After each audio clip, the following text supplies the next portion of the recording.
नमस्कार, मी जागतिक आरोग्य सल्लागार सुनीता सांगळे आणि मी रोज जे घेते ते तुम्हाला सांगणार आहे. हे मी घेतलेलं आहे माझं सकस संतुलित आहार सेकर कप आहे. त्याच्यामध्ये म्हणजे आम्ही सकस संतुलित आहार म्हणजे काय, तर सकस संतुलित आहारामध्ये सर्व व्हिटॅमिन्स आहेत.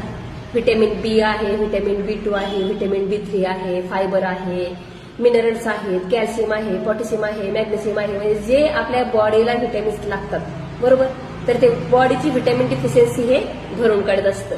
आणि रोज वर्कआउट केल्याच्या नंतर हे पहिलं घेते, कारण की मला म्हणजे मी माझं असं खूप काही लोकांचा गैरसमज आहे की वजन मेंटेन ठेवण्यासाठी हे घेतलं जातं. तर हो, हे वजन मेंटेन ठेवण्यासाठी पण घेतलं जातं आणि हे बॉडीची व्हिटॅमिन डिफिशियन्सी भरून काढण्यासाठी पण घेतलं जातं. तर मी कंटिन्यू घेतेय आणि यामध्ये मी ऍड करतेय हे आहे फायबर कॉम्प्लेक्स.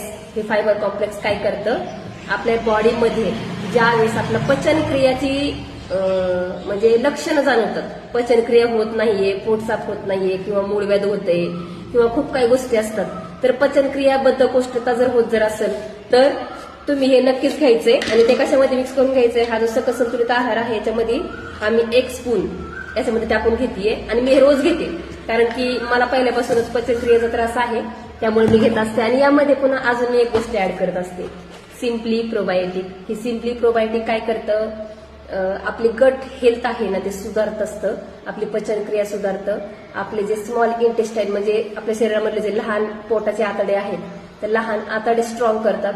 आणि लहान आतडे आपले स्ट्रॉंग झाले की आपले जे बिग इंटेस्टाईन असतात म्हणजे मोठे आतडे असतात ते पण स्ट्रॉंग करतं. आणि ते स्ट्रॉंग झाल्याच्या नंतर आपला पचनक्रियेचा कसलाही त्रास होत नाही. आता काही लोकांना बद्धकोष्ठता होते किंवा पचनक्रिया व्यवस्थित सुरळीत होत नाही, त्याच्यामुळे पोटाचे विकार जाणवतात, पोट दुखणं, आलसरचा त्रास होतो किंवा खूप काही किंवा मूळव्याध होतं किंवा भगंदर होणं, हे असं काही गोष्टी होतात. कारण की बॉडीमध्ये पोटाचे विकार असेल तर तुम्हाला हे त्रास जाणवणारच आहेत बरोबर. आणि उष्णता, बॉडीमध्ये हीट जास्त तयार होते, घाम जास्त येतो, तुमचे हार्मोन आहेत ते इनबॅलन्स होत जातात किंवा तुमच्या चेहऱ्यावरती असे पुरळ किंवा चेहरा काळवट सगळ्या गोष्टी होतात. त्याच्यामुळं मी ह्या गोष्टी घेते. आणि तुम्ही अजून तुम्हाला न्यूज देते मी, म्हणजे चांगली गोष्ट सांगतेय, हे जे सिम्पली प्रोबायोटिक आहे ना, तर हे लहान मुलांनाही चालतं बघा. म्हणजे हे 3 महिन्याच्या वरती जे लहान मुलं आहेत तुम्ही त्यांना देऊ शकता दुधामध्ये.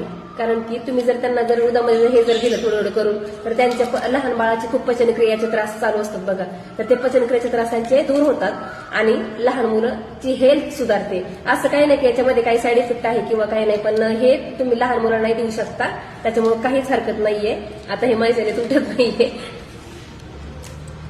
यस, मी पावडर याच्यामध्ये मिक्स करते. हे बघा, कधी कधी नाही तुटलं ना तर मला असंच करावं लागतं. यस, आणि मी हे याच्यामध्ये टाकतीये बरोबर. आणि मला सेकंड कप मिक्स करतीये. हे सेकंड कप झाकण असं लावतीये. तुम्ही हे कुठेही घेऊन जाऊ शकता बघा, म्हणजे तुम्ही बाहेर पण घेऊ शकता, जाऊ शकता किंवा प्रवासामध्ये चाललाय तर त्याच्यामध्ये पण घेऊन जाऊ शकता. पण हे तुम्हाला उपयुक्त आहे. पचनक्रियेचा जर तुम्हाला त्रास होत असेल तर हे घेतल्याशिवाय पर्याय नाहीये. केमिकलची औषधं गोळ्या खाण्यापेक्षा हे खाल्लेलं चांगलं आहे. Yes, thank you so much, bye.